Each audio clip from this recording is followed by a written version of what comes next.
여러분 안녕하십니까? 뉴스데스크 제주를 시작하겠습니다. 제주 지역의 모든 초중고등학교가 다음 달 5일부터 전체 등교 수업을 재개합니다. 제주도 교육청은 최근 주간 일평균 확진자와 학생 확진자 수가 줄어들어 이같이 결정했다고 밝혔는데요. 그래도 언제일지 모를 재확산에 대비해야 한다는 목소리도 나오고 있습니다. 박혜진 기자입니다. 하교 시간 제주 시내 한 초등학교. 수업을 마친 어린이들이 학교를 나옵니다. 이 학교는 전교생이 1,000명을 넘어 현재 4, 5, 6학년은 3분의 1만 등교를 실시하고 있습니다. 하지만 다음 달 5일부터는 전체 등교가 가능해집니다. 제주도 교육청이 거리두기 3단계 시행 중인 비수도권 지역에 전면 등교를 허용한 정부 방침과 최근 확진자 감소에 따라 모든 학교의 전체 등교 수업을 재개하기로 했기 때문입니다. 이에 따라 학생 수 1,000명 이상 초등학교와 800명 이상 중학교 등 현재 제한 등교를 실시 중인 대규모 학교도 구성원들이 합의하면 전체 등교 수업을 할 수 있게 됩니다. 학습 결손이라든지 부적응, 건강 문제 등을 해소하기 위해서 전체 등교를 결정하게 되었습니다. 현재 밀집도를 고려해 제한 등교를 실시하고 있는 도내 학교는 전체의 12%인 40곳. 이성문 교육감은 연말로 가는 시점에 코로나19가 재확산되면 입시 등 학사 일정 운영이 어려워질 수 있다며 방역 수칙을 철저히 지키겠다고 밝혔습니다. 확진자가 발생하면 해당 학교는 신속히 원격 수업으로 전환하고 다음 달부터 실시되는 소아 청소년 백신 접종은 자율적으로 이루어질 것이라고 밝혔습니다. 또 백신 미접종으로 인한 학교 행사 참여 제한 등 불이익은 없을 것이라고 강조했습니다. 학부모들의 반응은 엇갈립니다. 이제는 전면 등교해야 된다고 생각해요. 작년 같은 경우는 아직 저희가 준비가 많이 안 됐고 부모님들도 그렇고 학교 측에서도 준비가 안 됐는데 이거 계속 할 수는 없잖아요. 이제는 해야죠. 또 확진자가 많이 있잖아요. 아직도 있고 어떻게 또 언제 터질지도 모르고 좀 불안하긴 하죠.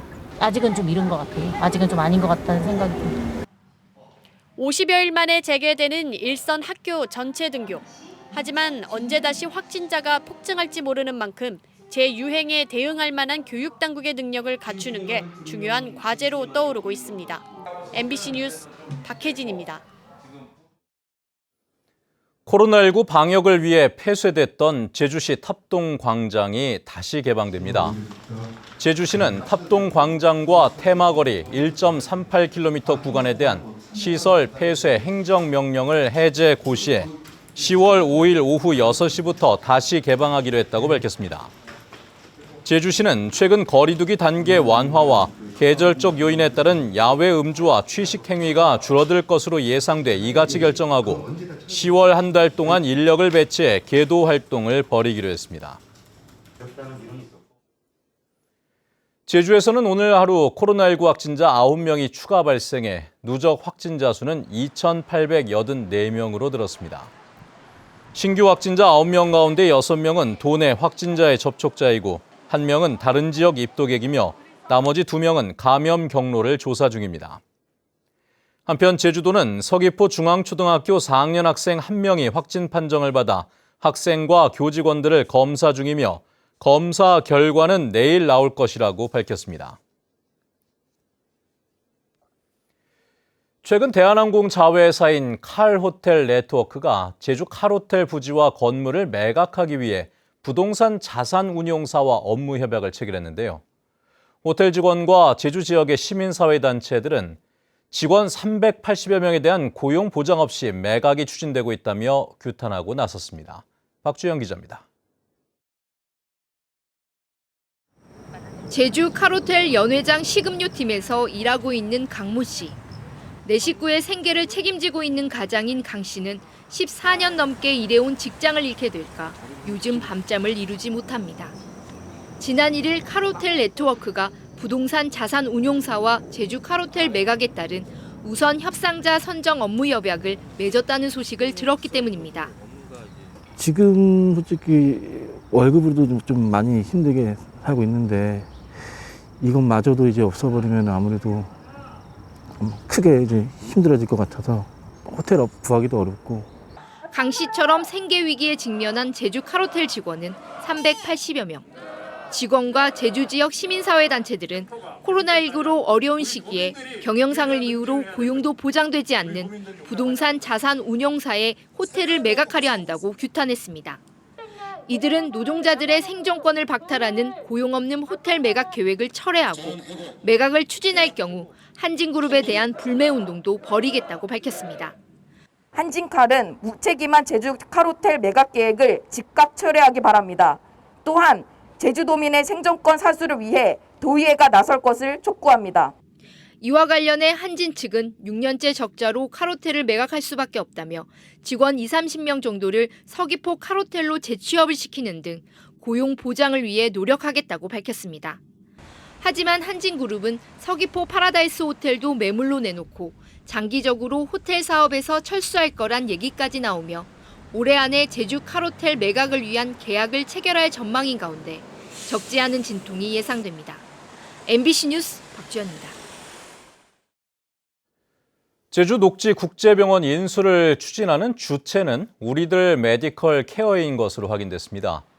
JDC에 따르면 우리들 메디컬 케어는 중국 녹지그룹과 함께 합작법인을 만들어 녹지병원 건물을 사들이는 방식으로 인수를 추진 중이며 김수경 우리들 병원그룹 회장은 다음 주에 병원 운영 방안을 공식 발표할 예정입니다.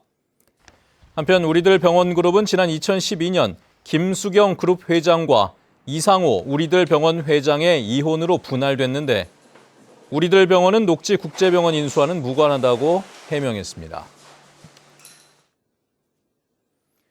JDC는 최근 차병원 바이오그룹과 제주 헬스케어타운 내 난임 전문 의료기관 설립을 위한 업무 협약을 맺고 본격적인 협의를 진행하고 있다고 밝혔습니다.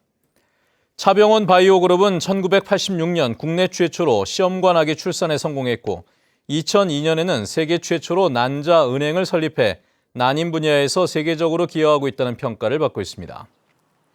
헬스케어타운에는 국내 최대 종합건강검진기관인 KMI 한국의학연구소의 검진센터도 내년 초에 들어설 예정입니다.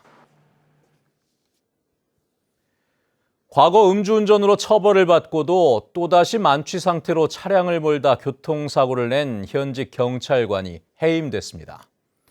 제주경찰청은 지난달 6일 밤 11시쯤 제주시 이도 이동에서 면허 취소에 해당하는 혈중 알코올 농도 0.08% 이상인 상태로 차를 몰다 다른 차량을 들이받은 A 경위에 대해 중징계인 해임 처분을 내렸다고 밝혔습니다. A 경위는 지난 2015년에도 음주운전으로 적발돼 강등 조치됐었습니다.